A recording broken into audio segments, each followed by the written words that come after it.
നമസ്കാരം എല്ലാവർക്കും. തമിഴ് പേശാൻ അറിയില്ല, മലയാളം മാത്രമേ അറിയുള്ളൂ. ഞാൻ വെട്ടിക്കാട് അജി. ഇവിടെ നടന്ന പഞ്ചാരി മേളം അസാധ്യം എന്ന് പറയാം. സൂപ്പർ, അങ്ങനെ പറഞ്ഞാൽ അറിയാലോ. കുറച്ച് വെരി ഗുഡ്, നല്ല നല്ല ഇത്. സതീഷ് കുമാർ അസാധ്യമായിട്ട് പഠിപ്പിച്ച എല്ലാ ഇതുകൾക്കും നമ്മൾ ഒരു ആശംസകൾ അറിയിപ്പിക്കുകയാണ്. എന്താ പറയുകയെന്ന് പറഞ്ഞാൽ അറിയില്ല, അത്രയും അസാധ്യമായിട്ടാണ്. ഒരു അരങ്ങേറ്റമല്ല, ഒരു വലിയൊരു ഞങ്ങളുടെ കേരളയിൽ വലിയൊരു ഫെസ്റ്റിവൽ പൂരം നടന്ന പോലെയാണ് ഇവിടെ ഒരു അരങ്ങേറ്റം നടന്നത്. ഇത് പറയാണ്ട് പോയാൽ പിന്നെ ആൾക്ക് നമ്മുടെ വക ഒരു പൊന്നാട എണീച്ച് ഇത് പറയാണ്ട് പോകാൻ പറ്റില്ല. അതുകൊണ്ടാണ് നമ്മളിത് പറയണേ. എല്ലാവരും ഒരു നല്ലൊരു കയ്യടി സതീഷിന് കൊടുക്കണം.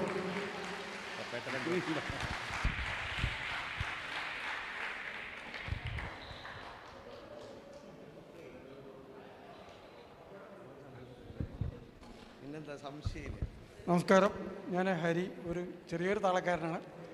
എന്തായാലും സതീഷ് കോയമ്പത്തൂർ വന്ന് മോഹനാശാൻ്റെ കീഴിൽ പഠിച്ച്, അതേപോലെ ശിവരാമാശാൻ്റെ കീഴിൽ പഠിച്ച് ഇത്ര നല്ലൊരു മേളം കുട്ടികളെ പഠിപ്പിച്ചതിൽ 7ാമത്തെ ബാച്ച് നല്ല രീതിയിൽ ഒരു തെറ്റുകുറ്റങ്ങളില്ലാണ്ട് അടിപൊളിയായിട്ട് ഞങ്ങളും കൂടെ ആസ്വദിച്ചു, കൊച്ചു കലാകാരന്മാർ.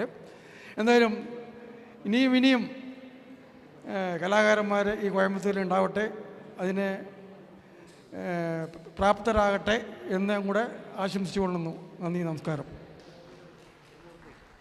അത് കഴിഞ്ഞു. 3 പേരൊരു ഫോട്ടോ എടുക്കാം. ആശാൻ ഇവിടെ നിൽക്കും, ഒരു ഫോട്ടോ.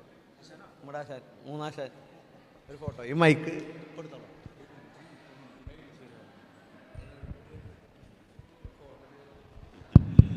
എന്തായാലും എല്ലാവരും പറഞ്ഞു കഴിഞ്ഞു. ശിഷ്യനെക്കുറിച്ച് പ്രത്യേകിച്ചൊന്നും പറയുന്നില്ല.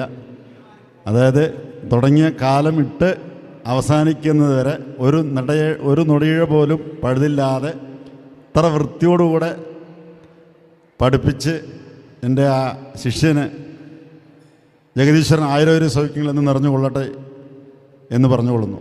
അതേമാതിരി തന്നെ ഇത്ര നേരം കൂട്ടിയ ശിഷ്യന്മാർക്കും അവർക്കും ജഗദീശ്വരൻ്റെ അനുഗ്രഹം നിറഞ്ഞുണ്ടാവട്ടെ. ഈ സിംഗനെല്ലൂരിൽ കലാകാരന്മാർ, നാട്ടിന് പേരാണ് സിംഗനെല്ലൂരിലെ കലാകാരന്മാരെന്ന്, ആ പേര് നാട്ടിനുണ്ടാവട്ടെ. നിറയെ ശിഷ്യന്മാർ വളർന്ന് നിറഞ്ഞു വരട്ടെ. സ്വാമി ശരണം. നമസ്കാരം. എങ്ങനെയാണ് സതീശന് അഭിനന്ദനം അറിയിക്കേണ്ടത് അറിയില്ല. ഇന്ന് ഇവിടെ കൂട്ടി അരങ്ങേറ്റം നടത്തിയ എല്ലാ വിദ്യാർത്ഥികളും വളരെ നന്നായിട്ട് കൂട്ടി.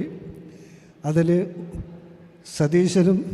സതീശനെ ഏറെ സഹായിച്ച് സതീശൻ്റെ മകൻ അദ്വൈത്, എല്ലാവർക്കും വളരെ സന്തോഷം, ഗംഭീരായി ആശംസകൾ അറിയിക്കുന്നു, അഭിനന്ദനങ്ങൾ അറിയിക്കുന്നു. നമസ്കാരം.